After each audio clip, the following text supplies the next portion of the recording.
Friends, आप सबका स्वागत है आपके अपने यूट्यूब चैनल फार्मा एमसीक्यू में। तो देखिए हमारी जो सीरीज़ है ना, रेलवे के फार्मासिस्ट एग्जाम के लिए हमने इसको स्टार्ट कराया। देखिए इसमें हम डिप्लोमा के सिलेबस के अकॉर्डिंग प्रेपरेशंस कर रहे हैं। तो रेलवे के साथ साथ हमारे जितने और भी गवर्नमेंट फार्मासिस्ट एग्जाम्स होते हैं और जो डिप्लोमा का एग्जिट एग्जामिनेशन है तो उसके लिए भी काफ़ी इंपॉर्टेंट सीरीज़ रहने वाली है। ओके, तो आज हम DSBM जो होता है ना, उसके क्वेश्चंस इसमें हम डिस्कस करेंगे। ओके, तो स्टार्ट करते हैं। और स्टार्ट करने से पहले अगर आप लोग चैनल पे नए हैं, आपने चैनल सब्सक्राइब नहीं किया है, चैनल को प्लीज़ सब्सक्राइब कीजिएगा।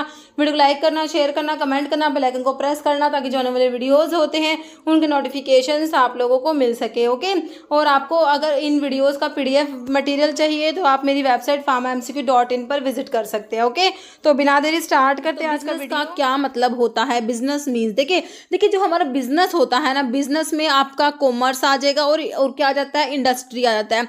इंडस्ट्री में डिफरेंट इंडस्ट्री है। एक्सट्रैक्टिव इंडस्ट्री होती है, जेनेटिक इंडस्ट्री होती है, मैन्युफैक्चरिंग इंडस्ट्री होती है और कंस्ट्रक्टिव इंडस्ट्री होती है ना। कॉमर्स में क्या आ जाएगा, कॉमर्स में आपका जैसे बैंकिंग हो गया है ना, ट्रांसपोर्ट हो जाएगा, इंश्योरेंस आ जाएगा, ट्रेड, वेयर हाउसिंग, पैकेजिंग, ये सब आ जाएगा। ओके, ट्रेड में फिर हमारे आगे आगे हम सारा पढ़ेंगे, इंटरनल ट्रेड और इंटरनेशनल ट्रेड होता है। ओके, तो बिजनेस मीन्स, बिजनेस का क्या मतलब है, सिंपल पूछा है। इंडस्ट्री एंड कॉमर्स है, ट्रेड एंड कॉमर्स है, कॉमर्स है buying and selling of goods. देखिए बिजनेस में क्या आएगा, बिजनेस में आ जाएगा हमारा कॉमर्स एंड इंडस्ट्री, है ना। तो आपका देखिए आंसर क्या हो जाएगा, इसका ऑप्शन जो है 1 हो जाएगा, इंडस्ट्री एंड कॉमर्स आता है बिजनेस में। ओके, नेक्स्ट क्वेश्चन है, function of commerce establish the contact between. Okay, तो जो कॉमर्स है तो इसमें किस किस के बीच में कॉन्टैक्ट एस्टेब्लिश होता है। देखिए buyer and sellers, buyers, consumers या सेलर। ओके, तो इसमें होता है जो बायर एंड सेलर्स के बीच में कॉन्टैक्ट एस्टेब्लिश होता है। ये आपका अभी तमिलनाडु में पूछा हुआ क्वेश्चन है। ऑप्शन देखिए ए राइट हो जाएगा। देखिए कॉमर्स जो होता है primarily concerned with the establishment of contact between producer, है ना, जो गुड्स प्रोड्यूस कर रहा है, and seller through trade, trade के थ्रू इनके बीच में कॉन्टैक्ट रहता है प्रोड्यूसर और सेलर के बीच में, है ना। नेक्स्ट क्वेश्चन है, buying and selling of goods in order to make profit. Buying and selling of goods in order to make profit, इसे क्या कहेंगे, गुड्स को बाय करना और सेल करना in order to make profit. Trade कहेंगे, direct service कहेंगे, commerce कहेंगे, इनडायरेक्ट सर्विस कहेंगे। तो इसे क्या कहेंगे, ट्रेड कहेंगे। Buying and selling of goods in order to make profit is called trade. Okay, और कॉमर्स क्या होता है, it is the part of business activity which is related to distribution and selling of goods and service और exchange of commodities। okay, जो goods and service होती है, देखिए जो goods और service जैसे जहाँ प्रोड्यूस होती है वहाँ से कंज्यूमर्स जो डिफरेंट जगह पर होता है वहाँ पहुँचाना होता है, डिस्ट्रीब्यूट करना होता है। तो कह रहे कॉमर्स में part of the business activity which is related to distribution and selling of the goods and service और एक्सचेंज ऑफ कॉमोडिटीज आ जाएगा। Next, import of foreign goods of one country and export it to other country is called. देखिए दिल्ली में आया हुआ question है, previous paper जो 2021 में हुआ था दिल्ली का, उसमें पूछा हुआ क्वेश्चन है ये। ओके, देखिए import of foreign good of one country, एक कंट्री से तो इंपोर्ट कर लिया, एंड एक्सपोर्ट, अब उसको ना एक्सपोर्ट कर रहे हैं अदर कंट्री को। एक से तो हमने गुड्स ले लिए, इंपोर्ट करा, दूसरे को वही गुड्स एक्सपोर्ट कर रहे हैं, इसे क्या कहेंगे, export trade, import trade, entry port या एक्स्ट्रा पोर्ट। देखिए एक्सपोर्ट में सिर्फ एक्सपोर्ट आता, इंपोर्ट में सिर्फ इंपोर्ट आता, लेकिन हमने क्या इंपोर्ट करा फिर उसको एक्सपोर्ट करा, तो ये हो गया एंट्री पोर्ट ट्रेड होता है ये। ओके, ऑप्शन आपका सी राइट हो जाएगा। ओके, देखिए ट्रेड के बारे में आप लोग देख लीजिए क्योंकि बहुत इंपॉर्टेंट है, बहुत से क्वेश्चंस बनते हैं। देखिए ट्रेड जो होता है generally classified into the following 2 broad categories. ठीक है, इसकी 2 कैटेगरी होती है, इंटरनल ट्रेड और इंटरनेशनल ट्रेड, इंटरनल और international. Okay, internal trade is also known as home trade. It consists of sale and exchange of goods within the boundaries of the country। मतलब कि country के boundaries के अंदर ही जो होता है सेल होता है और एक्सचेंज होता है गुड्स का। ओके, तो आपकी जो इंटरनल ट्रेड है उसमें आपका होलसेल ट्रेड और रिटेल ट्रेड आता है। इंटरनल ट्रेड मतलब कि जो एक्सचेंज ऑफ गुड्स होता है, सेल होता है गुड्स का, वो हमारा with in the boundaries of the country होता है। इसमें होलसेल और रिटेल आएगा। होलसेल का मतलब it involve sale of goods in comparatively large quantity to those traders who are in direct contact with the retailer. Okay, तो large quantity में जो गुड्स का सेल होगा तो आपका होलसेल में आ जाएगा। और रिटेल में क्या आ जाएगा, in this trade retailer supply requirement of consumers in small quantity as per their needs. Okay, तो रिटेल और होलसेल आप लोग याद रखेंगे। ये हमारा इंटरनल ट्रेड के बारे में हो गया, जिसको हमने होम ट्रेड भी कहा, इसमें होलसेल और रिटेल आ गया। अब अपनी इंटरनेशनल ट्रेड है, इसको एक्सटर्नल ट्रेड भी कहेंगे। इंटरनेशनल ट्रेड में होता है it means the exchange of goods and service between citizens, business firms और गवर्नमेंट ऑफ डिफरेंट कंट्रीज आ गई। उसमें था within the boundaries of the country, इसमें आपका डिफरेंट कंट्रीज के बीच में होता है। Okay, it means the exchange of goods and service between the citizen, business firm और government of different countries. It is classified, इसमें इसका क्लासिफिकेशन क्या है, जो आपकी इंटरनेशनल ट्रेड है, इम्पोर्ट मतलब कि when a trader of one country purchase good from the traders of other country, एक कंट्री से जो है गुड्स परचेज किया जा रहा है, मतलब एक कंट्री जो है दूसरी कंट्री से गुड परचेज कर रही है ना, मतलब कि इंपोर्ट कर रही है, तो ये आपका हो गया इंपोर्ट ट्रेड हो गया। एक्सपोर्ट में क्या होगा, trader of one country sells good to the traders of other country, है ना, तो ये आपका एक्सपोर्ट हो जाएगा। इंपोर्ट हो गया, एक्सपोर्ट हो गया। और फिर एंट्री पोर्ट में ना हमने अभी देखा था, एक से इंपोर्ट करा दूसरे को एक्सपोर्ट कर दिया। When trader purchase good from one country, एक कंट्री से तो गुड्स परचेज कर लिया, इंपोर्ट कर लिया, and sells the same good to other country, दूसरी कंट्री को सेल कर रहे हैं, मतलब कि एक्सपोर्ट कर रहे हैं। तो ये हमारा एंट्री पोर्ट ट्रेड जो हमारे क्वेश्चन में पूछा हुआ था। ओके, तो ट्रेड के बारे में आपको सारा बता दिया। अभी क्वेश्चन आपसे बनने चाहिए जो ट्रेड के ऊपर आते हैं, तो ओके। नेक्स्ट क्वेश्चन है, domestic trade is also known as export trade, home trade, international trade या इम्पोर्ट ट्रेड। तो डोमेस्टिक ट्रेड जो होती है ना हमारी, जो होती है होम ट्रेड को ही बोलते हैं ना। आपका आंसर ऑप्शन बी हो जाएगा। Next, which one among the following can be considered as home trade, internal trade, international trade, foreign trade या ऑल। तो आपका internal trade is also known as home trade, जिसमें आपका होलसेल ट्रेड और retail trade आप लोगों ने देखा। नेक्स्ट क्वेश्चन है, buying of goods from abroad is known as import, export, entry port या ऑल। ठीक है, तो एब्रोड से गुड्स की बाय कर रहे हैं तो मतलब कि इम्पोर्ट हो रहा है। Answer is option 1। Next, trade between two countries, दो कंट्री के बीच में पूछ लिया है ना, with in the boundaries of the countries था, वो तो आपका क्या था, इंटरनल ट्रेड था, है ना, या फिर होम ट्रेड था।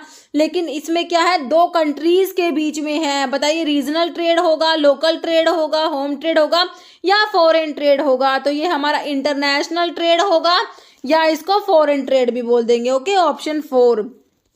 नेक्स्ट है, transport create place utility, time utility, form utility, possession utility. तो ट्रांसपोर्ट जो है इससे क्या क्रिएट होता है, place utility. Answer is option 1। Next, advertising and salesmanship helps to remove the hindrance of knowledge, hindrance of place, hindrance of risk या hindrance of spoilage. तो advertising and salesmanship से क्या रिमूव होता है, hindrance of knowledge. Okay, option 1 right हो जाएगा। Next, warehousing remove the hindrance of time, knowledge, place या person. तो इसमें हो जाएगा आपका warehousing remove the hindrance of time. Next है, इसमें लिखे हुए सारे। Okay, warehousing remove the hindrance of time, insurance removes the hindrance of risk, transport system remove the hindrance of place, banking remove hindrance of finance and credit, packaging remove hindrance of risk of spoilage, advertising and publicity remove hindrance of knowledge. Okay, जैसे in commerce hindrance of exchange is removed by trade, bank, insurance, currency. Okay, तो आपका क्या हो जाएगा, इसका option B हो जाएगा, bank. Next है, system where production and distribution is in the hand of private owners who earn profit is known as. Socialist system है, government system, mixed economy, capitalist system. कह रहा सिस्टम जहाँ पर क्या production जो होता है और डिस्ट्रीब्यूशन होता है in the hand of private owners, private owners के हाथ में होता है, जो क्या करते हैं, अर्न प्रॉफिट। ठीक है, ये किस में होता है, तो ये होता है हमारा कैपिटलिस्ट सिस्टम में होता है। ओके, ऑप्शन आपका डी राइट हो जाएगा। देखिए, जो आपके इकोनॉमिक सिस्टम के टाइप्स पढ़ते हो उसमें 3 मेन टाइप है हमारे इकोनॉमिक सिस्टम के। क्या है? 3 टाइप है, कैपिटलिस्ट सिस्टम है, सोशल सिस्टम, मिक्स्ड सिस्टम। तो आपसे कैपिटलिस्ट सिस्टम का पूछा हुआ था, तो इसमें होता है means of production and distribution are general in the hands of private owners who operate them to earn profit. Okay, तो ये हमारा कैपिटलिस्ट सिस्टम होता है। जैसे breeding of plants and animals is related to, तो मैंने आपको बताया था हमारा जो बिजनेस होता है उसमें कॉमर्स और इंडस्ट्री आता है। तो इंडस्ट्री में मैंने आपको कहा था एक्सट्रैक्टिव इंडस्ट्री होती है, जेनेटिक इंडस्ट्री होती है, मैन्युफैक्चरिंग इंडस्ट्री होती है और कंस्ट्रक्टिव इंडस्ट्री होती है ना। तो इनमें से बताना है आपको breeding of plant and animal is related to, तो extractive, genetic, manufacturing, construction industry, तो चारों टाइप की इंडस्ट्री हमें लिखी हुई है। तो प्लांट्स और एनिमल्स की ब्रीडिंग किस रिलेटेड आपको लग रही है, तो ये हमारा जेनेटिक इंडस्ट्री हो जाएगा। ओके, ऑप्शन आपका बी राइट हो जाएगा। देखिए, these are industry which are primarily concern with multiplying और breeding certain species of animals और plants to earn profit from their sale. Okay, तो एग्जाम्पल्स में इसके ब्रीडिंग फार्म आते हैं, नर्सरीज आती है, कैनल्स आते हैं, पोल्ट्री फार्म आते हैं। तो आपको ना इनमें से किसी एक का एग्जाम्पल देख के भी पूछ सकते हैं ये किस टाइप की इंडस्ट्री में आता है। ओके, तो आपने सारी इंडस्ट्री अच्छे से पढ़नी है, उनके एग्जाम्पल्स भी आपको पता होने चाहिए। Next, extractive industries are also called dash industry, exhaustive, genetic, synthetic, manufacturing. तो एक्सट्रैक्टिव इंडस्ट्रीज को एग्जॉस्टिव इंडस्ट्रीज भी कहते हैं। ऑप्शन ए राइट हो जाएगा। जैसे जेनेटिक इंडस्ट्री कवर, तो जेनेटिक इंडस्ट्री में क्या कवर होता है, यूपीआर यूनियन में पूछा हुआ क्वेश्चन है। ऑयल एक्सप्लोरेशन होता है, कॉस्मेटिक होता है, कैटल ब्रीडिंग आता है, माइनिंग आता है। अब देखिए एग्जाम्पल देके बताया, पूछ लिया आपसे जेनेटिक इंडस्ट्री में हमने देखा था कैटल ब्रीडिंग हो जाएगा, ऑप्शन सी। ओके, जैसे फंक्शन ऑफ मैनेजमेंट, मैनेजमेंट के फंक्शन क्या होते हैं। देखिए, ये क्वेश्चन आपका यूपी एनएचएम का जो फार्मासिस्ट का एग्जाम हुआ था दिसंबर में 2022 में हुआ था उसमें आया। उसके बाद आपका जो सीआरपीएफ का एग्जाम हुआ 2023 में, देखिए उसमें रिपीट हो गया। ठीक है, सेम टू सेम। अगर किसी ने ये पेपर करा हुआ था ना तो उसके लिए तो बिल्कुल फ्री का ही क्वेश्चन था, फ्री के मार्क्स थे, है ना। तो इसीलिए प्रीवियस पेपर इंपॉर्टेंट होते हैं। फंक्शन ऑफ मैनेजमेंट, मैनेजमेंट के फंक्शंस क्या है, सिंगल ऑनरशिप होता है, ग्रुप ऑनरशिप होता है, प्लानिंग, ऑर्गेनाइजिंग एंड डायरेक्टिंग होता है, पार्टनरशिप। तो फंक्शंस ऑफ मैनेजमेंट में आपका प्लानिंग होता है, ऑर्गेनाइजिंग होता है, डायरेक्टिंग, ये सब आता है। Answer is option C.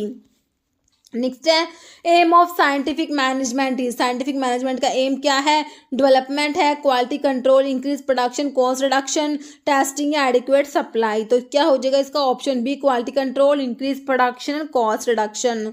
Next, which of the following the simplest form of business organisation, simplest form of business organisation कौन सा है, कॉर्पोरेशन होता है, प्रोप्राइटरशिप होता है, प्राइवेट लिमिटेड है, पब्लिक लिमिटेड। तो सिंपलेस्ट फॉर्म जो होता है अपना ऑप्शन बी, प्रोप्राइटरशिप होता है।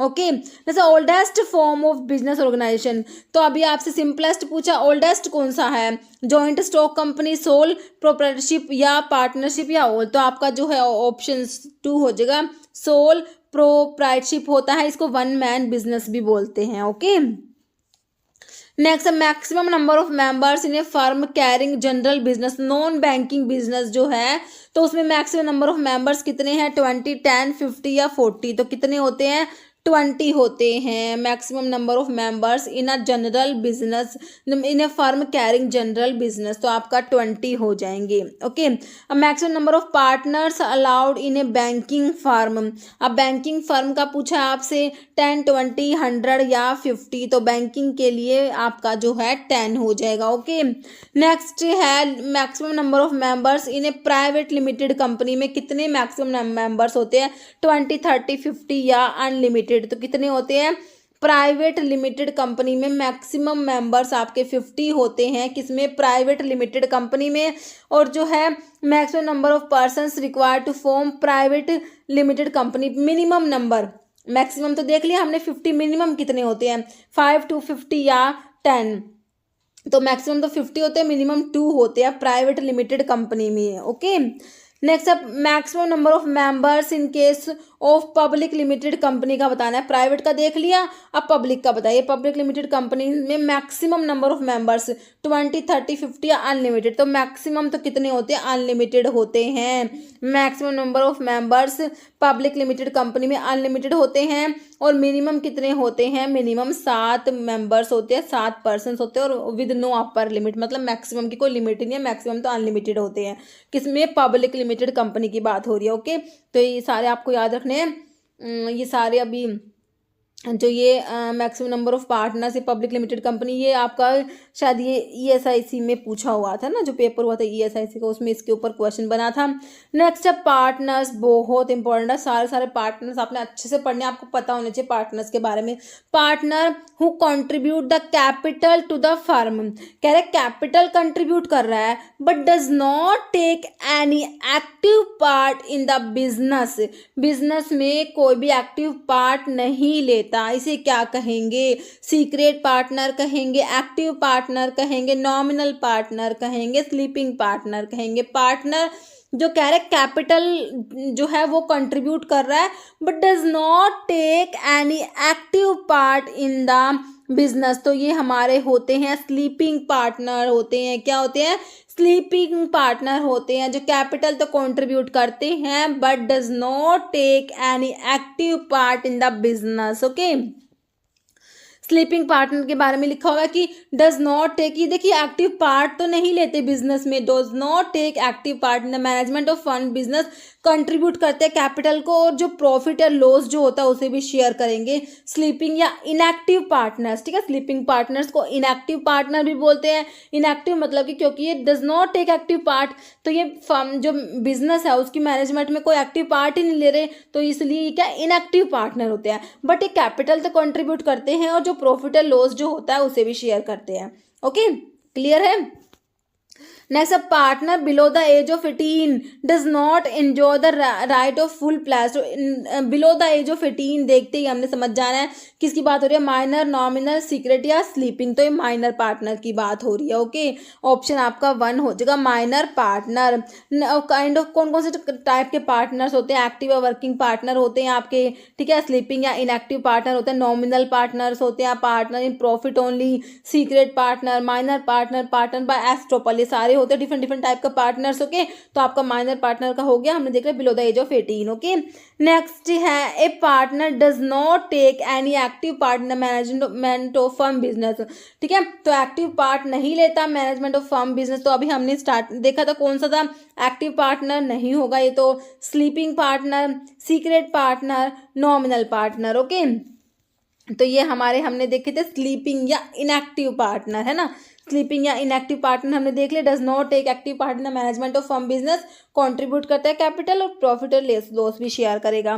जैसे partner who are neither entitled to take part in the management nor do they invest and get a share of profit, ठीक है, ये पार्टनर जो है ना तो क्या कर रहे हैं मैनेजमेंट में वो टेक पार्ट कर रहे हैं, neither entitled to take part in the management nor do they invest and get up share of profit.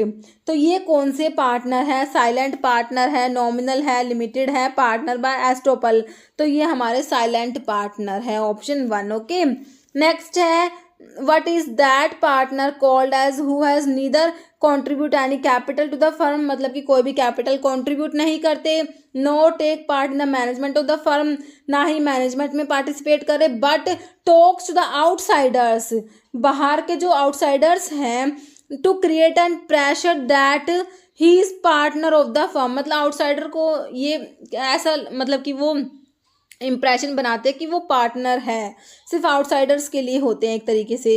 तो पार्टनर बाय एस्ट्रोपल है स्लीपिंग, और इनएक्टिव पार्टनर सीक्रेट पार्टनर है, पार्टनर इन प्रॉफिट, तो ये आपके होते हैं पार्टनर बाय एस्ट्रोपल होते हैं ये। Okay, option A. नेक्स्ट है who is partner in profit, तो पार्टनर इन प्रॉफिट का मतलब क्या होता है, मतलब कि जो सिर्फ प्रॉफिट में पार्टनर होगा।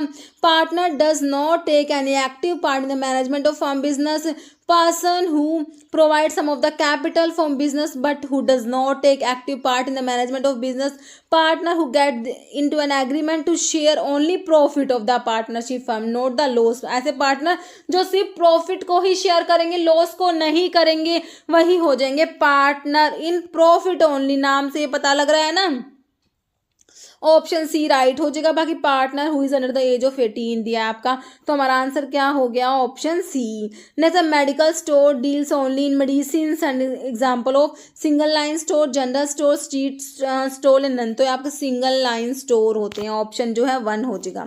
नेक्स्ट है society form for the purpose of making valuable the goods to their member at cheap price is called. Karnataka में पूछा हुआ क्वेश्चन है, कंज्यूमर कोऑपरेटिव या produce cooperative, marketing cooperative, cooperative farming society, तो consumer cooperative होती है। Okay, option ए।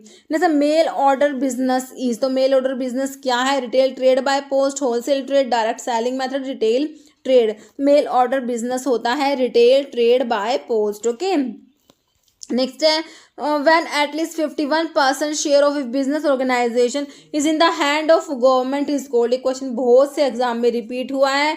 Okay, तो देखिए पब्लिक कॉर्पोरेशन है, पब्लिक कंपनी है, डिपार्टमेंटल ऑर्गेनाइजेशन है, government company. when at least 51% of business organization are in the hand of government, तो ये हमारी गवर्नमेंट कंपनी हो जाएगी, ऑप्शन आपका 4 राइट हो जाएगा। नेक्स्ट क्वेश्चन है multiple shop deals in all good, same type of good, special same type of good या specified type of good. Multiple shop deals in specified same type of goods. Next, channel of distribution does not include which of the following. Channel of distribution में क्या नहीं आता, wholesalers, transport agencies, retailers, producer. देखिए wholesaler, retailer, producers आते हैं, transport agencies नहीं आएगा। Okay, option B. Next है in an organisation middle channel member is, manufacturer, industrialist होता है, कस्टमर होता है, रिटेलर होता है, तो मिडिल चैनल मेंबर में हमारा रिटेलर आ जाएगा, ऑप्शन डी। नेक्स्ट है middle man are the person who provide link between the, तो ये भी आपका देखिए 2 एग्जाम में आया है। तो मिडिल मैन जो है आपके पर्सन होते हैं who provide link between customer and owner, manufacturer and owner, manufacturer and customer या वर्कर एंड ओनर।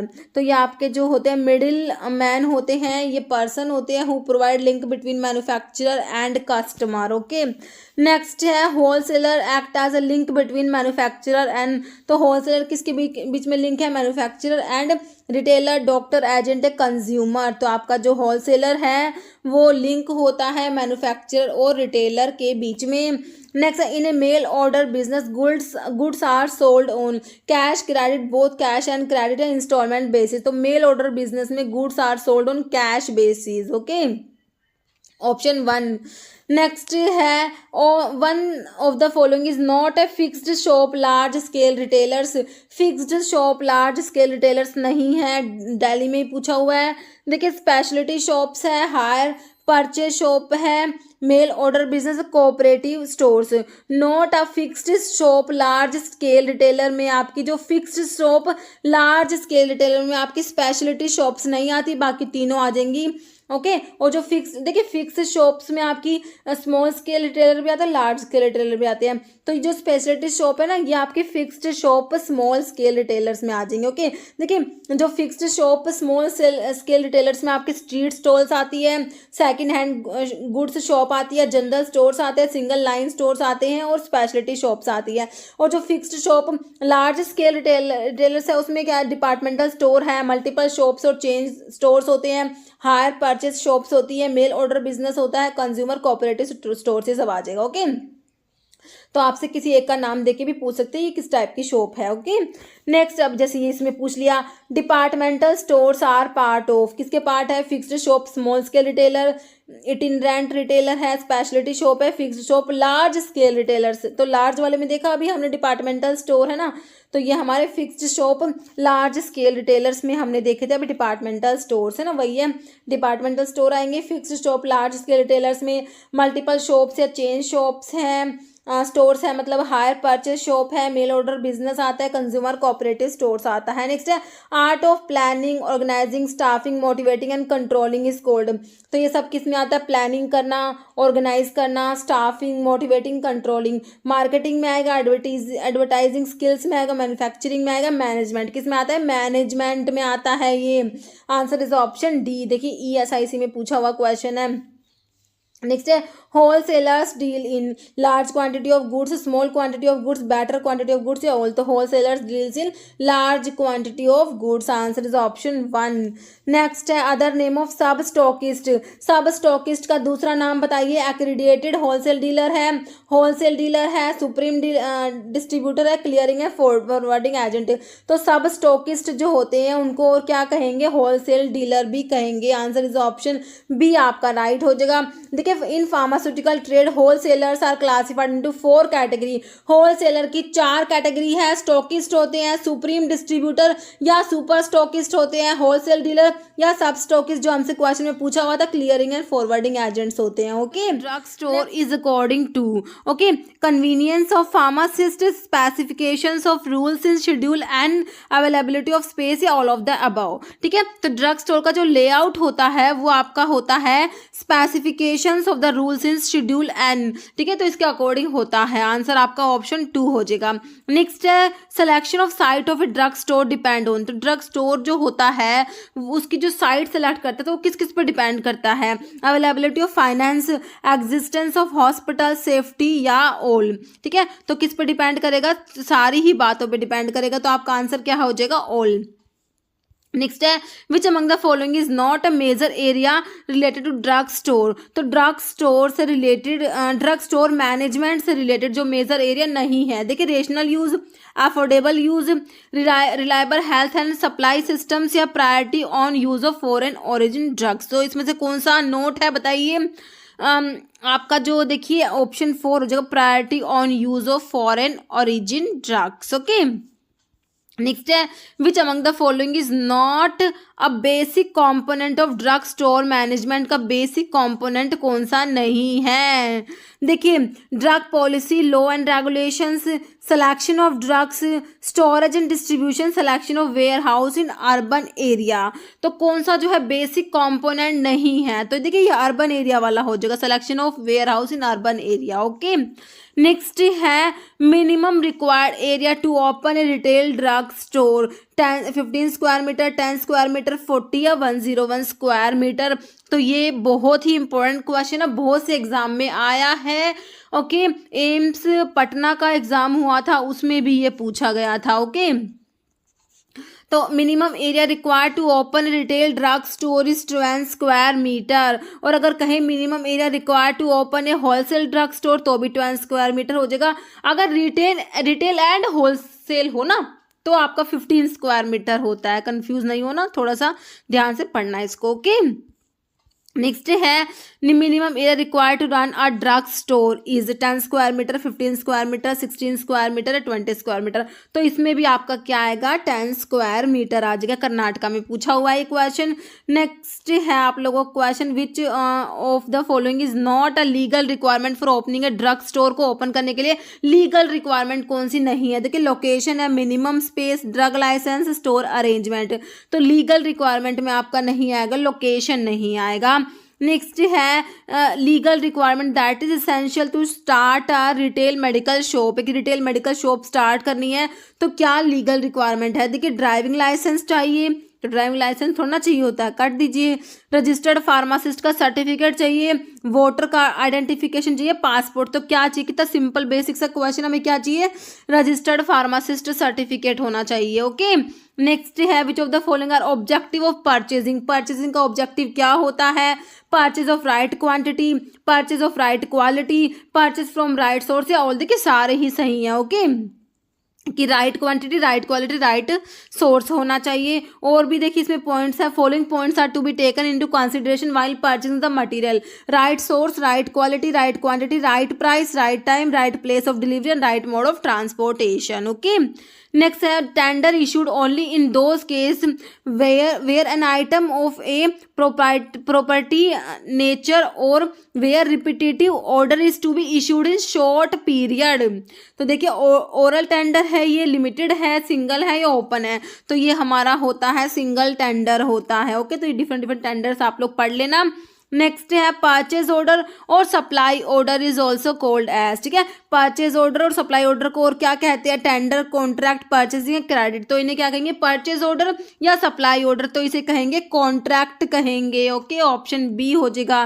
देखिए जो आपका ये परचेज ऑर्डर, सप्लाई ऑर्डर क्या होता है, सप्लाई ऑर्डर जो है आपका लीगल डॉक्यूमेंट होता है। Generally 5 to 6 copies of supply order are prepare. तो आपसे पूछ ले कितनी कॉपीज प्रिपेयर करते हैं, तो 5 से 6 कॉपीज प्रिपेयर करते हैं। 2 copies are send to the supplier, 2 copies तो सप्लायर के पास भेज दी जाती है, who is expected to sign 1 copy as an acknowledgement and return it to the supply department. Okay, 1 copy send to storage incharge को भेजेंगे, 1 copy goes to account department and 1 copy remains with the purchase manager के पास रह जाएगी। Okay, next question देखिए, in A pharmacy coding is done for a particular material for easy identification, है ना, code assign करते हैं। Okay, correct, coding is done for a particular material for easy identification, तो इजी आइडेंटिफिकेशन के लिए coding की जाती है। कह रहे विच of the following is not a method of coding, coding का मेथड कौन सा नहीं है। देखिए ब्लॉक सिस्टम है, निमोनिक मेथड है, साइन लैंग्वेज सिस्टम है या फिक्स्ड लोकेशन। तो देखिए इसमें साइन लैंग्वेज सिस्टम जैसा कोई मेथड नहीं आता, बाकी ब्लॉक सिस्टम होता है, निमोनिक मेथड होता है और फिक्स्ड लोकेशन होता है। ओके, देखिए कौन कौन से मेथड होते हैं कोडिफिकेशन के, अल्फाबेटिक मेथड होता है, निमोनिक मेथड होता है, न्यूमेरिक मेथड होता है, कॉम्बिनेशन मेथड होता है, लोकेशन कोडिंग मेथड होता है। जैसे coding of item helps in, तो जो कोडिंग करते हैं तो वो किस में हेल्प करता है, देखिए handling of store items, reduction of items, standardisation of drugs या ऑल, तो किस में हेल्प करेगा, handling of store items. Next question है, देखिए इसमें लिखा कोडिफिकेशन द प्रोसेस, तो कोडिफिकेशन में क्या करते हैं, असाइन करते हैं code, assigning of code, symbol और a number to a particular material for easy identification. Okay, coding of various items of material is essential for good system of store keeping. Next question है, material in which code is assign to stored item for easy identification is called block method, mnemonic method, combination method या alpha numeric method.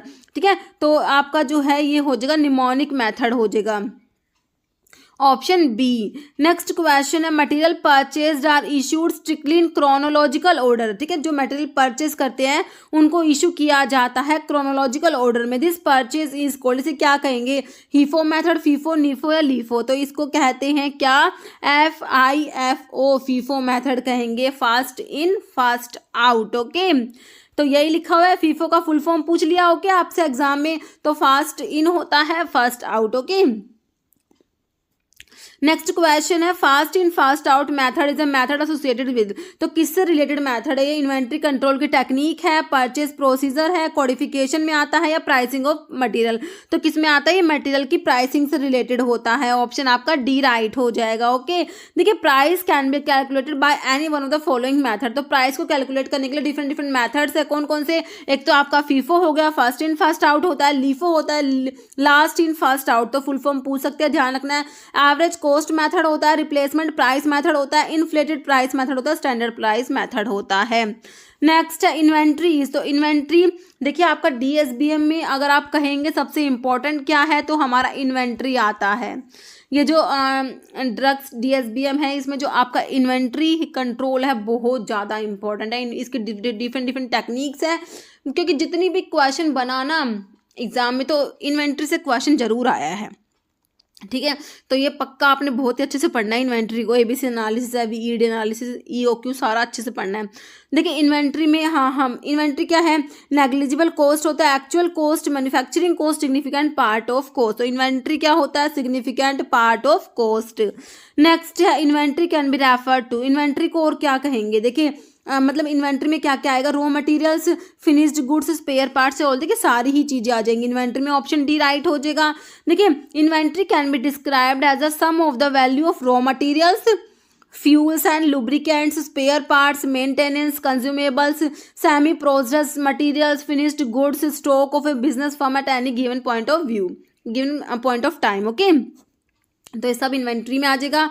फिर कह रहा है कि inventory are primarily maintained for smooth running of business. ठीक है, तो inventory को मेंटेन करना पड़ता है बिजनेस को स्मूथली रन करने के लिए। कह रहे हैं on an average business is about 30% of its working capital tied up in inventory. Okay, next ABC analysis of the drug in inventory control is based of, तो मैंने अभी आपको बताया था इन्वेंट्री कंट्रोल हमने पढ़ लिया। तो अब इन्वेंट्री कंट्रोल की कौन कौन सी टेक्निक है तो आपको पता होनी चाहिए। एक तो एबीसी एनालिसिस होती है जो हमें ऑप्शन में दिया, एबीसी एनालिसिस क्या है, ये इन्वेंट्री कंट्रोल की एक टेक्निक होती है। एक ईओक्यू एनालिसिस होती है, एक वीईडी एनालिसिस होती है। इनकी फुल फॉर्म बहुत इंपॉर्टेंट है, मैं फिर से कह रही हूँ आपसे, फुल फॉर्म पे ना अभी जो ट्रेंड चल रहा है, एग्जाम हो रहा है तो फुल फॉर्म पे क्वेश्चंस बन रहे हैं।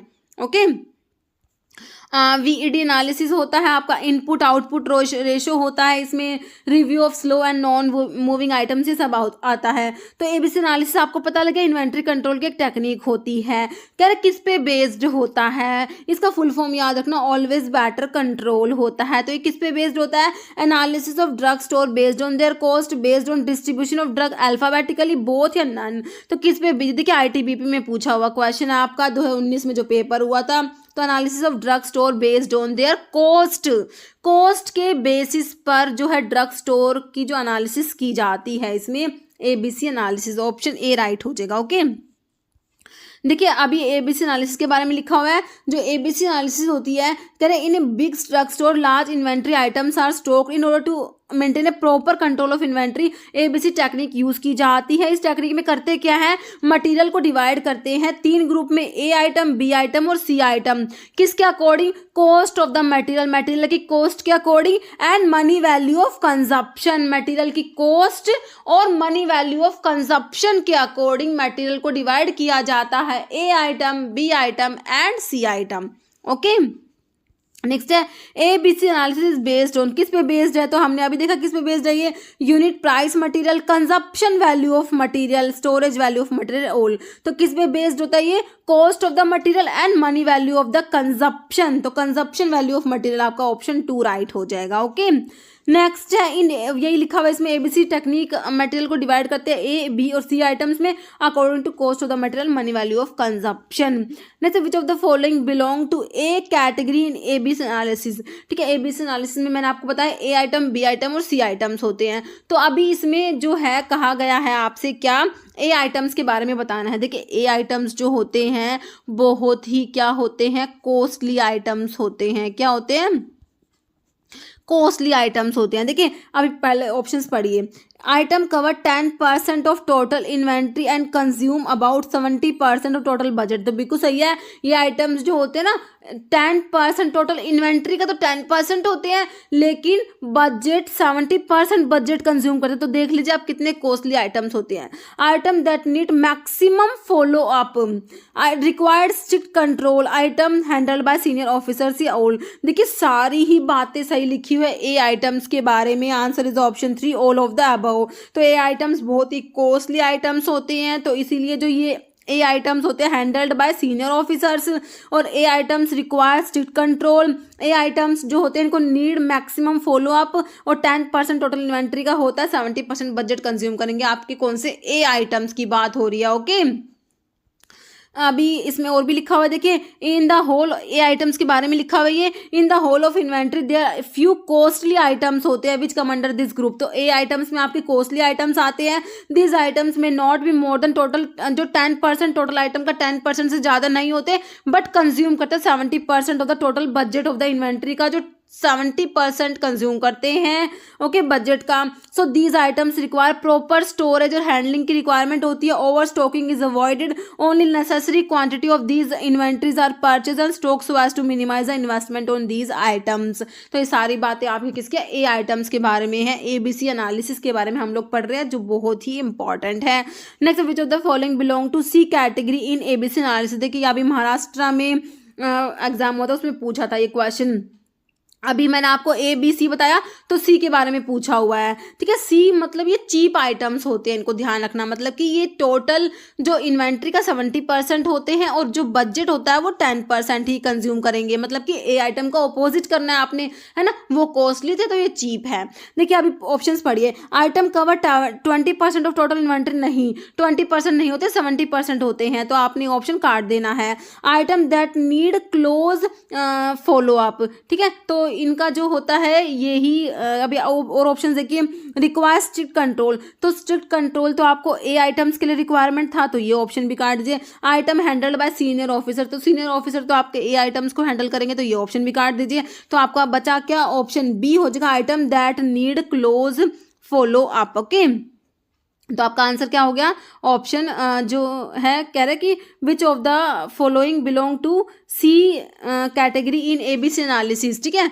तो आपका ये हो गया ऑप्शन जो है बी राइट हो गया। ओके, नेक्स्ट क्वेश्चन है, अभी इसके बारे में लिखा हुआ है, these items are comparatively cheaper होते हैं। सी आइटम्स जो होते हैं ना वो चीपर होते हैं कॉस्ट में, and represent 70% total quantity of inventory का 70% होते हैं, और बजट जो होता है वो 10% कंज्यूम करते हैं। 10% of total expenditure of inventory spent on these items. Okay, तो सी आइटम्स के बारे में ये सारी बातें आपने याद रखनी है।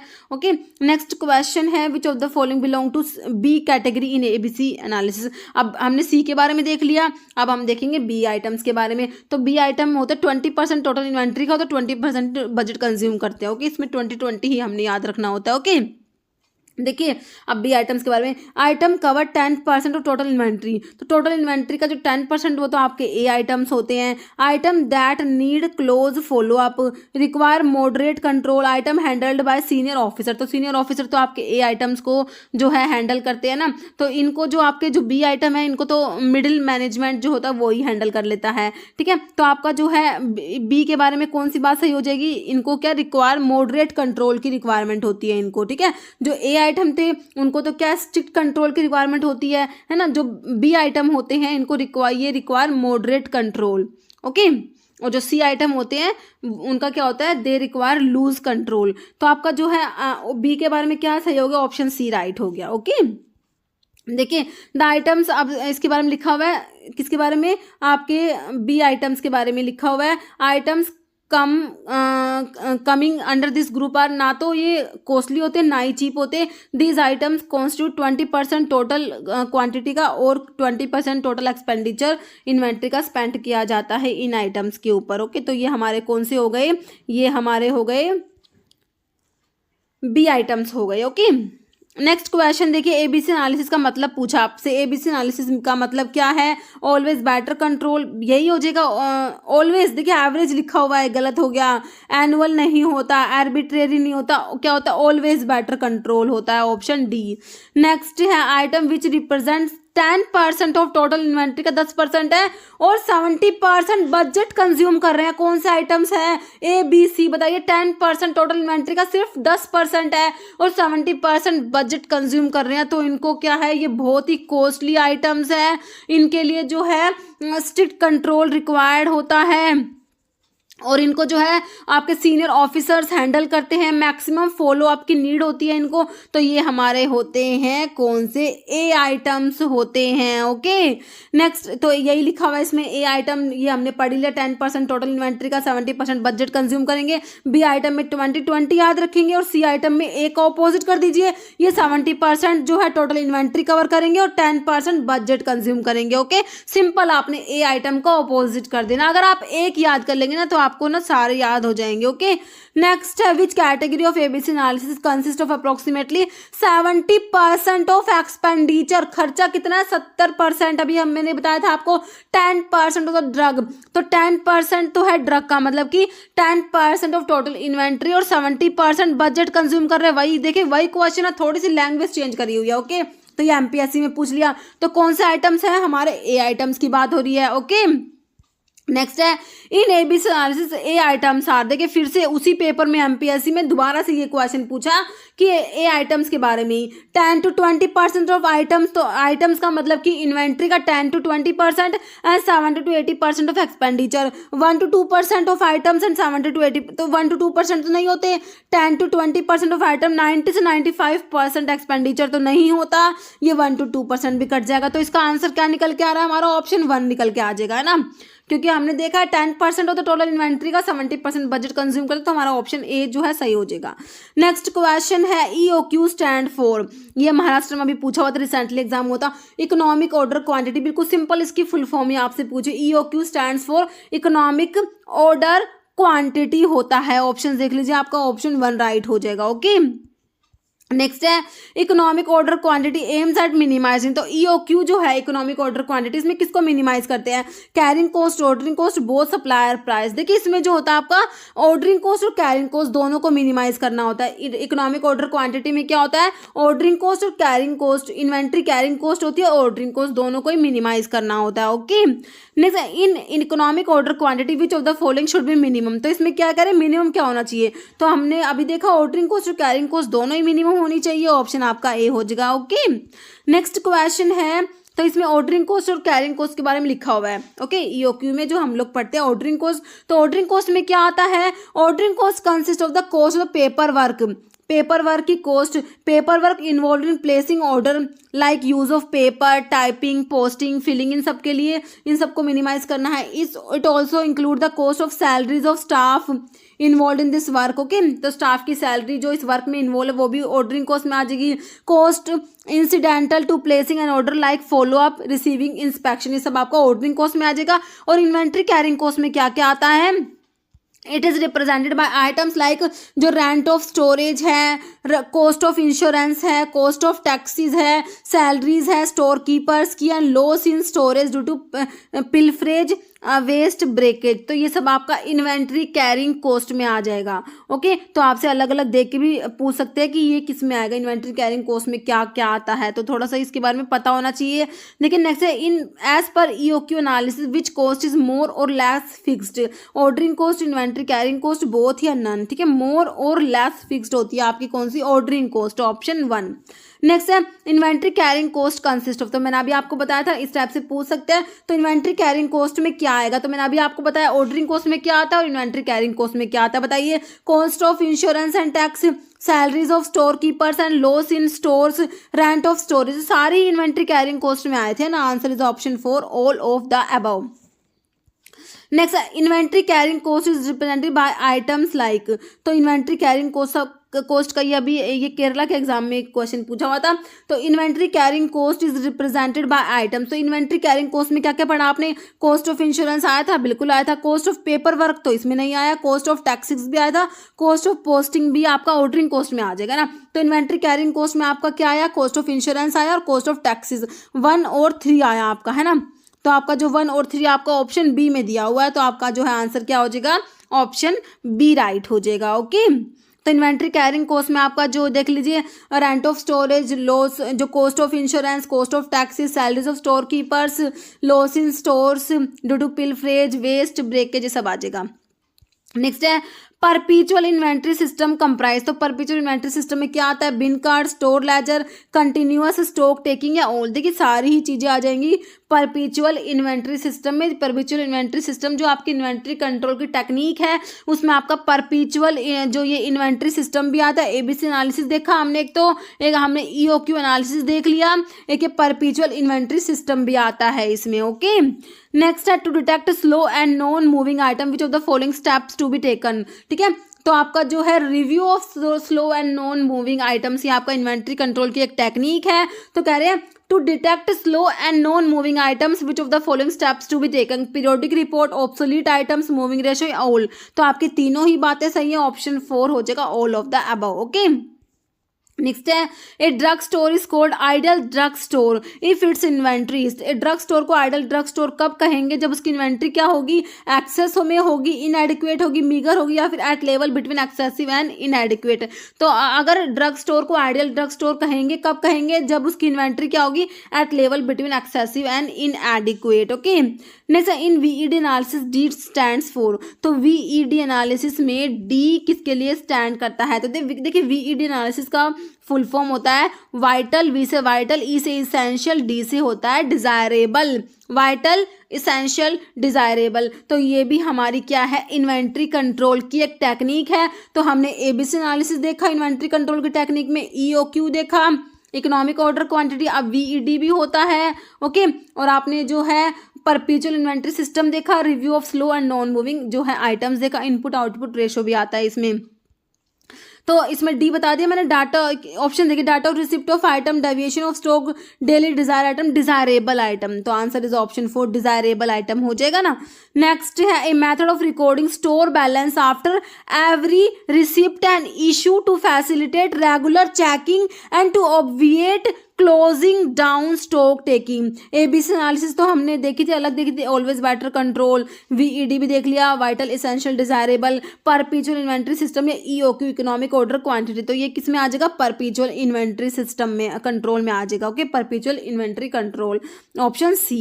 नेक्स्ट है input output ratio is the relation between the quantity of material charged to the dash and the quantity of material in the final output. तो इनपुट आउटपुट रेशो जो हमारी इन्वेंट्री कंट्रोल की एक टेक्निक है, तो ये किस के बीच में रिलेशन होता है?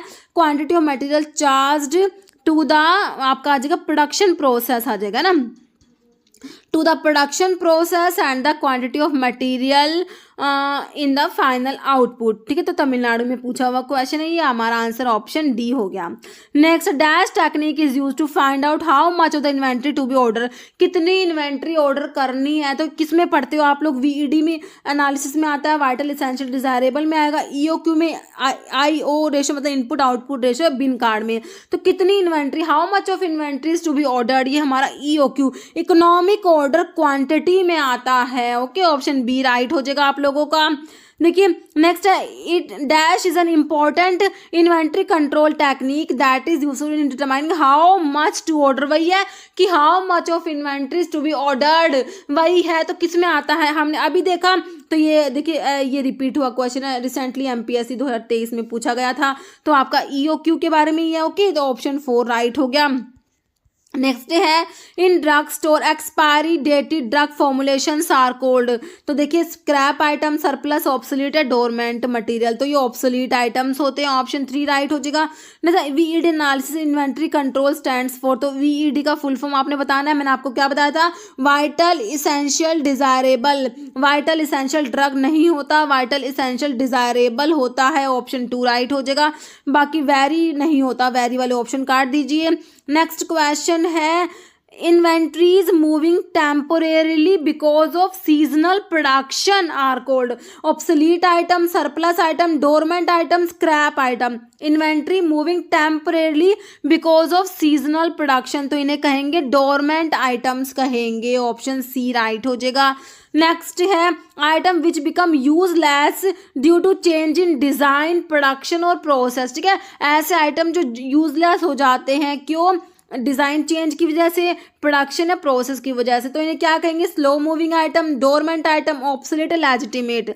तो इन्हें कहेंगे obsolete items. Okay, next question है scrap which can be anticipated during manufacturing is called. Administrative scrap, defective scrap हो जाएगा, लेजिटिमेट स्क्रैप या सरप्लस स्क्रैप। तो ये आपका क्या हो जाएगा? लेजिटिमेट स्क्रैप हो जाएगा, ऑप्शन आपका सी राइट हो जाएगा। नेक्स्ट है pre determined scrap is refer to as. तो प्री डिटरमाइंड स्क्रैप जो होते हैं उसे क्या कहेंगे? Anticipated scrap, administrative scrap, legitimated scrap, defective scrap. तो लेजिटिमेट स्क्रैप को ही क्या बोलते हैं?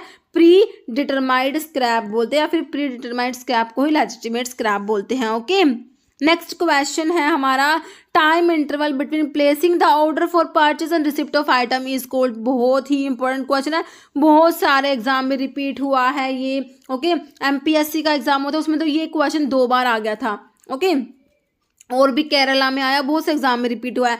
देखिए time interval between placing and order place करना परचेस के लिए and receipt of item receive करने के बीच का जो टाइम इंटरवल है उसे क्या कहेंगे? Buffer time, lead time, reorder time, waiting time. तो ये लीड टाइम होता है जो कि बहुत इंपॉर्टेंट है। ओके, ऑप्शन 2 राइट हो गया। नेक्स्ट देखिए फिर वही क्वेश्चन है, time span between ordering raw material and delivering end product to consumer is known as. तो वही आपका क्या है? लीड टाइम होता है। ये हमारा यूपीआरवी में पूछा हुआ क्वेश्चन है। ओके, फिर से देखिए time period between placing an order and receipt in stock. तो ये वही हमारा क्या हो गया? लीड टाइम हो गया। ये केरला में पूछा हुआ है।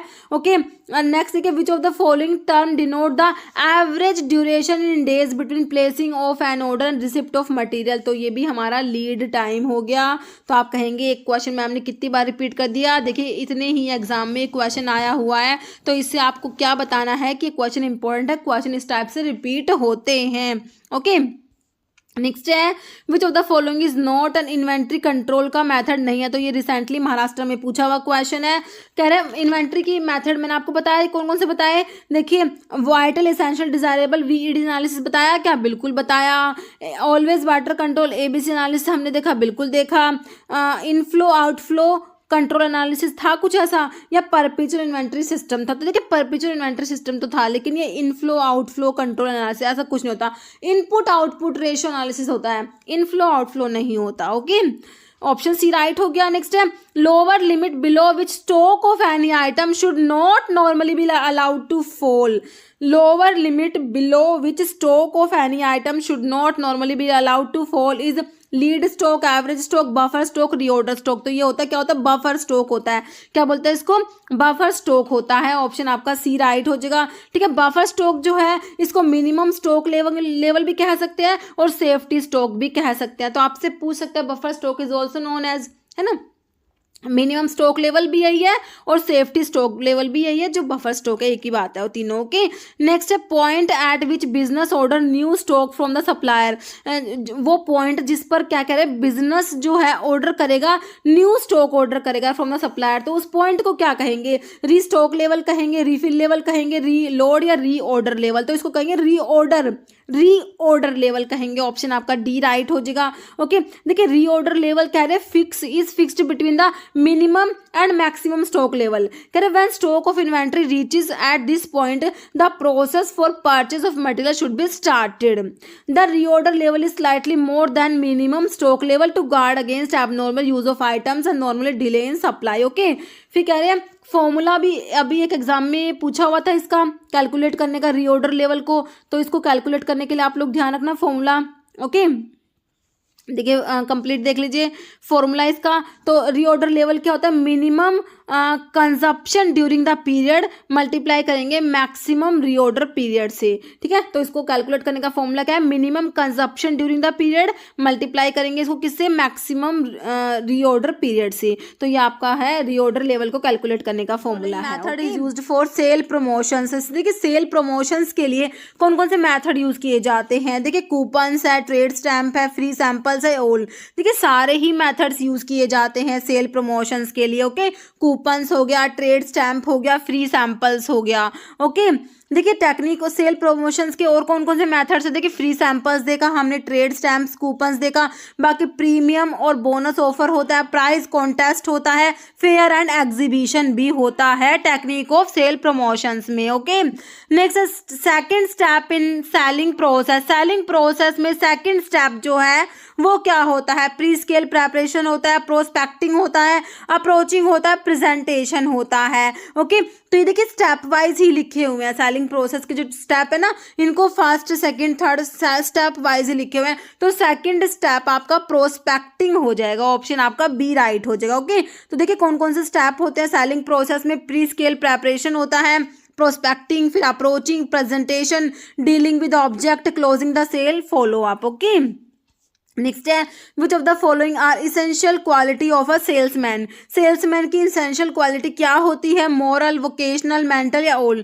देखिए सारी ही क्वालिटीज होनी चाहिए सेल्समैन में। Answer is option D. Okay, देखिए क्वालिटीज जो है पर्सनल क्वालिटीज होती है, मेंटल क्वालिटीज होती है सेल्समैन के अंदर। ओके, जो क्वालिटीज होती है सेल्समैन की वो हम पढ़ रहे हैं पर्सनल होती है, मेंटल, सोशल, वोकेशनल होती है।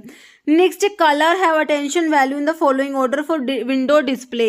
विंडो डिस्प्ले के लिए कौन से कलर्स जो है, देखिए इनका जो ऑर्डर आपको दिया हुआ है, तो colours have attention value in the following order for window display, तो आपने बताना है red orange yellow green blue दिया है, फिर orange red yellow green blue दिया है, blue red yellow green orange या येलो रेड ब्लू ग्रीन। ये सबसे फर्स्ट में रेड आएगा। ओके, तो आपका आंसर ऑप्शन ए हो जाएगा, red orange yellow green and blue. Okay, next है training program conducted for newly recruited employees.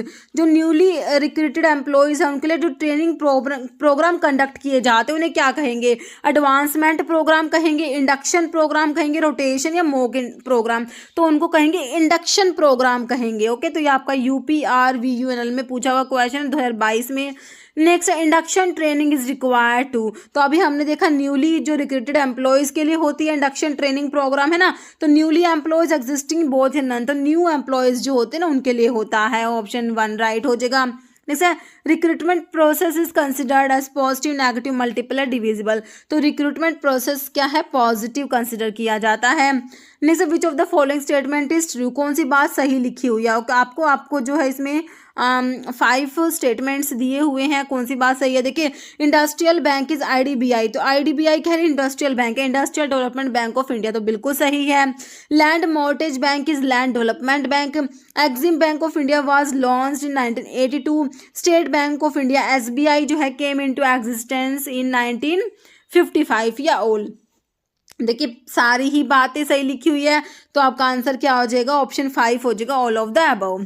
Next, mixed bank is a combination of, तो मिक्स बैंक जो होता है किस किस का कॉम्बिनेशन है? Industrial and cooperative bank, industrial and commercial bank, commercial and saving bank या कमर्शियल एंड एक्सचेंज बैंक। तो मिक्स बैंक जो होता है ना उसमें इंडस्ट्रियल बैंक और कमर्शियल बैंक का कॉम्बिनेशन होता है। किस किस का कॉम्बिनेशन होता है? Industrial bank and commercial bank का कॉम्बिनेशन होता है मिक्स्ड बैंक। देखिए जो मिक्स्ड बैंक के बारे में लिखा हुआ है, mixed banks represent a mixture of commercial and industrial bank.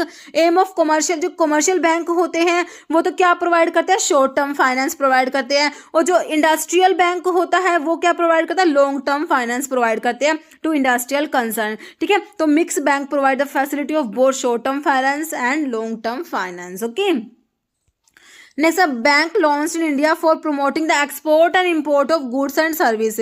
Goods और सर्विस के एक्सपोर्ट और इंपोर्ट को प्रमोट करने के लिए जो बैंक है वो कौन सा है? SBI है, IFCI है, IDBI या एक्सिम बैंक। तो जो इंपोर्ट और एक्सपोर्ट को प्रमोट करने के लिए हमारा होता है कौन सा? एक्सिम बैंक होता है। ऑप्शन आपका डी राइट हो जाएगा। नहीं तो विच one among the following is not a type of cooperative bank का टाइप नहीं है? Primary credit society, district central cooperative bank, state cooperative bank या आपका एक्सचेंज बैंक। तो एक्सचेंज बैंक जो है कोऑपरेटिव बैंक के टाइप में नहीं आता। बाकी देखिए आपका प्राइमरी क्रेडिट सोसाइटी आता है, तो प्राइमरी क्रेडिट सोसाइटी जो होती है ये ऑर्गेनाइज्ड होती है विलेज लेवल पे, और जो सेंट्रल कोऑपरेटिव बैंक है वो ऑर्गेनाइज्ड होता है डिस्ट्रिक्ट लेवल पे, और जो स्टेट कोऑपरेटिव बैंक होते हैं ये ऑर्गेनाइज होते हैं at state level. Okay, next question है which of the following is known as revolving और सर्कुलेटिंग कैपिटल।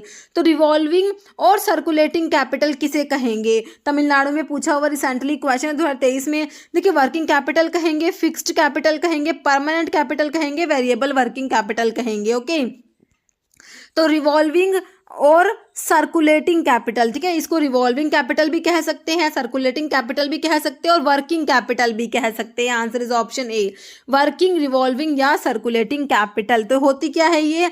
तो जो आपकी वर्किंग, रिवॉल्विंग या सर्कुलेटिंग कैपिटल है तो ये क्या होती है? Money being used for core operation of A company, company के जो कोर ऑपरेशन के लिए मनी जो यूज़ की जाती है उसी को सर्कुलेटिंग कैपिटल कह सकते हैं, रिवॉल्विंग कैपिटल कह सकते हैं, वर्किंग कैपिटल कह सकते हैं। सर्कुलेटिंग कैपिटल इंक्लूड इसमें क्या क्या आता है? इसमें कैश आता है, ऑपरेटिंग एक्सपेंसेस आते हैं, रॉ मटेरियल्स आते हैं, इन्वेंट्री इन प्रोसेस आता है, फिनिश्ड गुड्स इन्वेंट्री आता है एंड अकाउंट्स रिसीवेबल आता है। Circulating capital frequently refer to as working capital और ऑल्टरनेटिवली रिवॉल्विंग कैपिटल भी इसे कहेंगे। ओके, नेक्स्ट है capital necessary to maintain a minimum level of stock and for payment of regular expenses called fixed capital, revolving capital, temporary working capital, permanent working capital. तो ये हमारा होता है permanent working capital होता है। क्या होता है?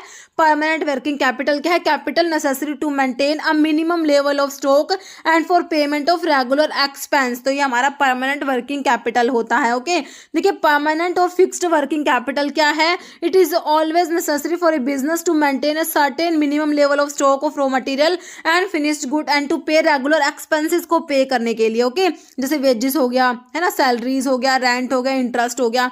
Permanent working is capital also needed, permanent working capital जो होती है is also needed immediately after establishment of a new business. Okay, next question है validity period for medium term finance is up to. तो medium term finance जो है इसका validity period कब तक होता है? Below 3 year, about 10 year, 3 to 5 year, 3 to 10। तो ये 3 to 10 ईयर्स, 3 से 10 साल होता है। ओके, नेक्स्ट है given in the following are the source of primary data except trade associations, salesman, consumers या डीलर्स। ओके, देखिए जो आपकी मार्केट रिसर्च के ऊपर क्वेश्चन है, मार्केट रिसर्च के जो आप लोग देखते हैं उसमें एक तो इंटरनल सोर्स होते हैं और एक एक्सटर्नल सोर्स होते हैं। तो एक्सटर्नल सोर्स जो होते हैं ना उसमें आपका प्राइमरी सोर्स आता है और सेकेंडरी सोर्स आता है। तो आपका वही पूछा है कि प्राइमरी सोर्स कौन सा है? प्राइमरी सोर्स, प्राइमरी डाटा मतलब कि प्राइमरी सोर्स है एक्सेप्ट, है ना। तो देखिए ट्रेड एसोसिएशन है, सेल्समैन, कंज्यूमर, डीलर। तो प्राइमरी सोर्स में हमारा सेल्समैन, कंज्यूमर, डीलर आ जाएगा। ट्रेड एसोसिएशन सेकेंडरी सोर्स में आता है। तो आपका आंसर ऑप्शन ए हो जाएगा क्योंकि आपसे एक्सेप्ट पूछा हुआ है। ओके, आपका आंसर क्या होगा? Option A. देखिए प्राइमरी सोर्स जो मार्केट रिसर्च के जो आपके एक्सटर्नल सोर्स में प्राइमरी सोर्स है उसमें सेल्समैन, कंज्यूमर्स, डीलर्स आते हैं। सेकेंडरी सोर्स में आपका ट्रेड प्रेस आ जाएगा, ट्रेड एसोसिएशंस आ जाएगा जो आपको ऑप्शन में दिया हुआ था। पब्लिश्ड सर्वेज आते हैं, गवर्नमेंट एंड इंटरनेशनल पब्लिकेशंस आते हैं सेकेंडरी सोर्सेज में। ओके, नेक्स्ट है sales representative are categorized under the dash part of marketing research. तो मार्केटिंग रिसर्च का मैंने अभी आपको बताया, इंटरनल सोर्स बताया और एक्सटर्नल सोर्स बताया। एक्सटर्नल सोर्स में आपका प्राइमरी सोर्स और सेकेंडरी सोर्स। तो प्राइमरी सोर्स में हमारे सेल्समैन आए थे, है ना। तो सेल्स रिप्रेजेंटेटिव किस में आ जाएगा? प्राइमरी सोर्स में। बिल्कुल सिंपल है, आंसर इज ऑप्शन ए हो जाएगा प्राइमरी सोर्स। नेक्स्ट है transactions which are not capable of being converted in term of money are not entered in book account the concept applied in this case. देखिए जो accounting के आपके concept है ना, accounting के कंसेप्ट उसके ऊपर क्वेश्चन है। ओके, तो कह रहे transactions which are not capable of being recorded in term of money, ऐसे ट्रांजैक्शंस जिनको मनी में रिकॉर्ड नहीं किया जा सकता, है ना, are not entered in the book account, उनको अकाउंट में एंटर ही नहीं करेंगे। मतलब कि सारे के सारे जितनी भी ट्रांजैक्शंस होती है ना जो मनी में कन्वर्ट हो सकती है वही हमारी जो है अकाउंट में एंटर करेंगे, है ना। तो यही लिखा हुआ है, कह रहे कि जो transaction not capable of being recorded in term of money are not entered in the book account. तो ये कंसेप्ट कौन सा है? तो ये होता है हमारा ऑप्शन देखिए, revenue realisation concept, money measurement concept, going concern, periodicity. तो ये हमारा होता है मनी मेजरमेंट कंसेप्ट होता है। ओके, तो ट्रांजैक्शंस कहते हैं कि इस कंसेप्ट में कहा जाता है कि ट्रांजैक्शंस जो होते हैं मनी की टर्म में कन्वर्ट किए जाने चाहिए। जो मनी की टर्म मतलब मनी में कन्वर्ट होंगे वो ही जो है बुक अकाउंट में एंटर किए जाएंगे। ओके, तो ये हमारा मनी मेजरमेंट कंसेप्ट होता है। नेक्स्ट है concept that business enterprises will not be sold और liquidated in the near future is known as cost concept, money measurement concept, going concern या अकाउंटिंग पीरियड कंसेप्ट। देखिए concept that business enterprise will not be sold और liquidated in the near future. तो ये हमारा कौन सा है कि मतलब बिजनेस चलता ही रहेगा, है ना। ये आपका है गोइंग कंसर्न कंसेप्ट में आता है। ओके, तो ये अकाउंटिंग के कंसेप्ट बहुत इंपॉर्टेंट है, इसके ऊपर ना एग्जाम में क्वेश्चन बने हैं तो आपने सारे पढ़ने इन कंसेप्ट को, ठीक है। तो ये गोइंग कंसर्न की बात हो रही है। ओके, नेक्स्ट है revenue is generally recognised at the point of sale which concept is applied in this case. Revenue realization, money measurement तो आपने अभी देख ही लिया, गोइंग कंसर्न भी देखा, मैच कंसेप्ट दिया है। तो revenue is generally recognised at the point of sale, तो ये रिवेन्यू रियलाइजेशन कंसेप्ट में आता है। Okay, answer is option A. Next accounting concept where income is measured by amount charge for goods sold और service rendered to customer is known as matching concept, cost concept, entity concept या revenue realisation. तो ये हमारा देखिए ये दिल्ली में पूछा हुआ क्वेश्चन है, तो ये हमारा है रिवेन्यू रियलाइजेशन कंसेप्ट है। दिल्ली के फार्मासिस्ट का एग्जाम जो 2021 में हुआ था उसमें ये पूछा हुआ क्वेश्चन है, तो रिवेन्यू रियलाइजेशन कंसेप्ट ही हो जाएगा हमारा। नेक्स्ट है when a given event affect both revenue and expense. कह रहे कोई भी इवेंट है उससे रिवेन्यू और एक्सपेंस दोनों अफेक्ट हो रहे हैं, effect on each should be recognized in the same period is a part of consistency concept, accrual concept, matching या कंजर्वेशन कंसेप्ट। तो ये हमारा हो जाएगा मैचिंग कंसेप्ट में आ जाएगा। ओके, ऑप्शन सी राइट हो जाएगा। Next art of recording all business transactions in set of books is accounting, book keeping, auditing, computing. तो इसको क्या कहेंगे, बुक कीपिंग कहेंगे। Okay, answer is option B. Next find the one which is not correct, इनमें से कौन सा correct नहीं है। देखिए asset is equal to capital plus liability. देखिए आपने याद रखना असेट्स जो होते हैं वो कैपिटल प्लस लायबिलिटी होती है। ओके, आपने ये याद रखना है। अब इससे अपना आंसर निकालिए, आपको बताना है कौन सा गलत है, नॉट करेक्ट। देखिए asset is equal to capital plus liability बिल्कुल सही है।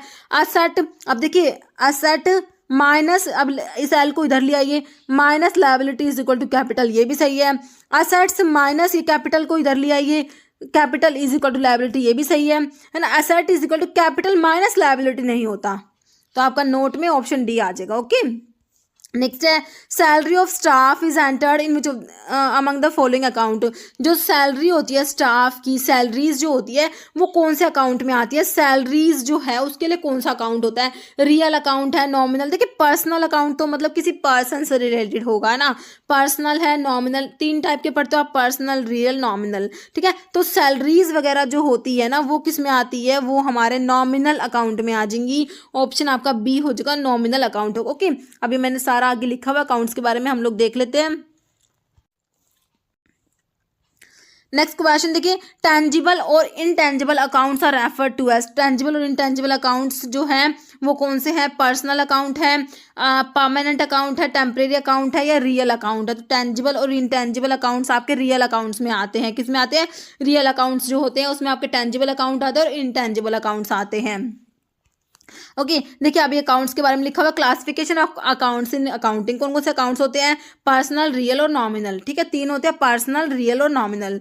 रियल में आपका टेंजिबल रियल अकाउंट और इनटेंजिबल रियल अकाउंट आ जाएगा। अब पर्सनल के बारे में पढ़िए, these account type are related to persons, person से रिलेटेड होते हैं। दीज पर्सन्स में भी नेचुरल पर्सन हो सकते हैं, जैसे भी राम, कुछ भी हो गया, राज अकाउंट, राजेश, रमेश, है ना, मतलब कि कोई पर्सन, रियल पर्सन भी हो सकते हैं और आर्टिफिशियल पर्सन भी हो सकते हैं, जैसे कि कोई फर्म होगी, पार्टनरशिप फर्म है, कंपनीज है, बॉडीज, कॉर्पोरेट या एसोसिएशन ऑफ पर्संस। ठीक है, तो पर्संस जो है नेचुरल पर्सन भी हो सकता है, आर्टिफिशियल पर्संस का अकाउंट भी हो सकता है, तो आपका पर्सनल अकाउंट में आ जाएगा।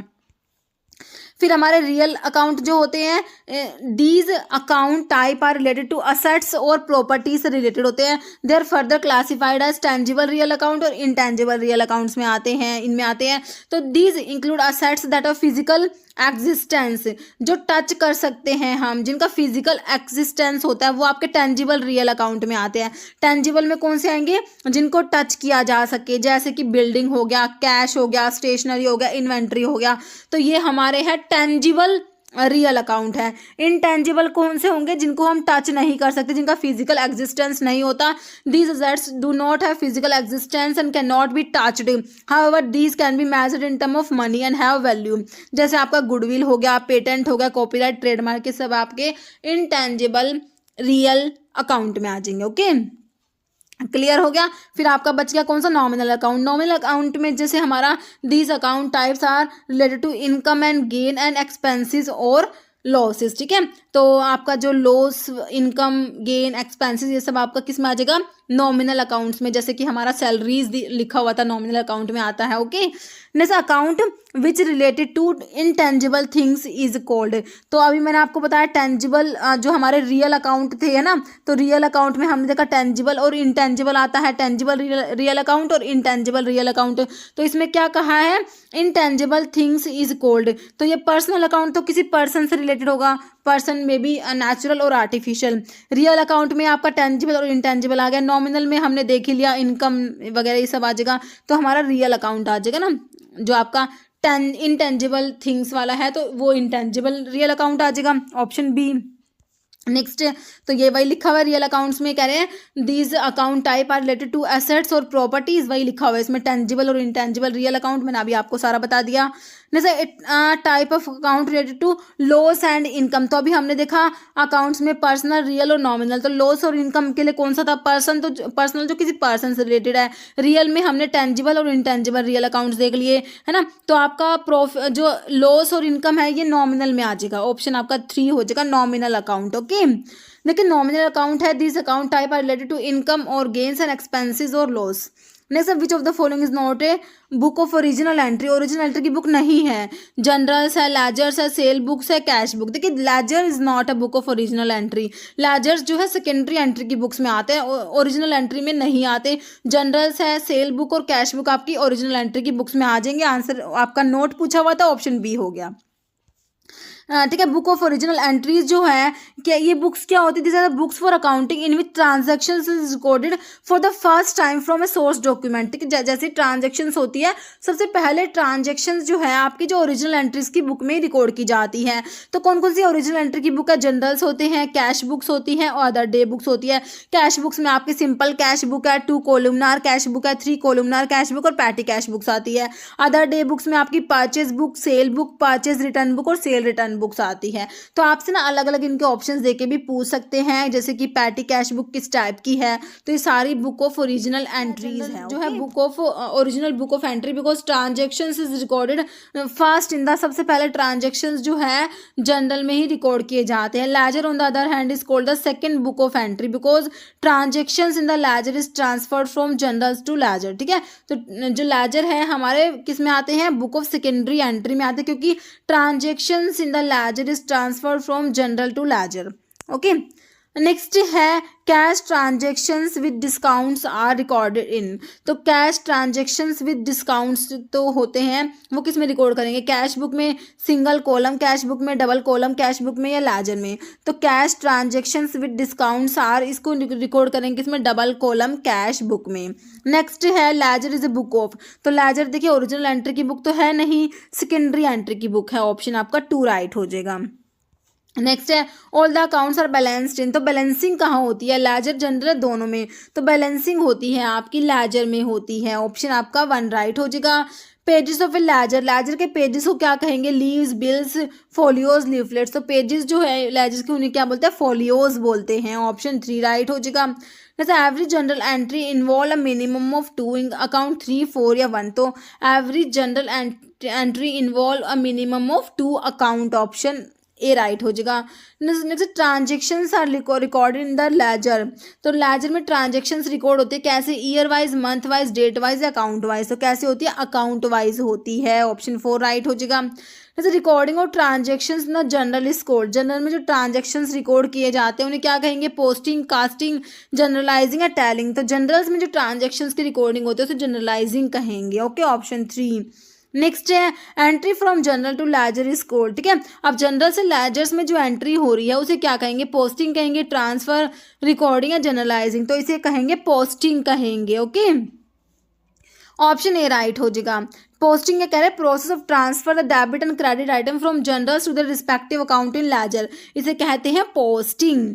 नेक्स्ट है ledger contain personal account, real, nominal और, तो सारे ही अकाउंट्स होते हैं लेजर में, answer is option D all. Next question है मंथली और weekly total of the purchase book is posted to debit of the purchase account, debit of the sale account, credit of the purchase account, credit of the sale account. तो monthly और weekly total of the purchase book is posted to debit of the purchase account. Next question है left hand side of an account is called credit, debit, assets, liability.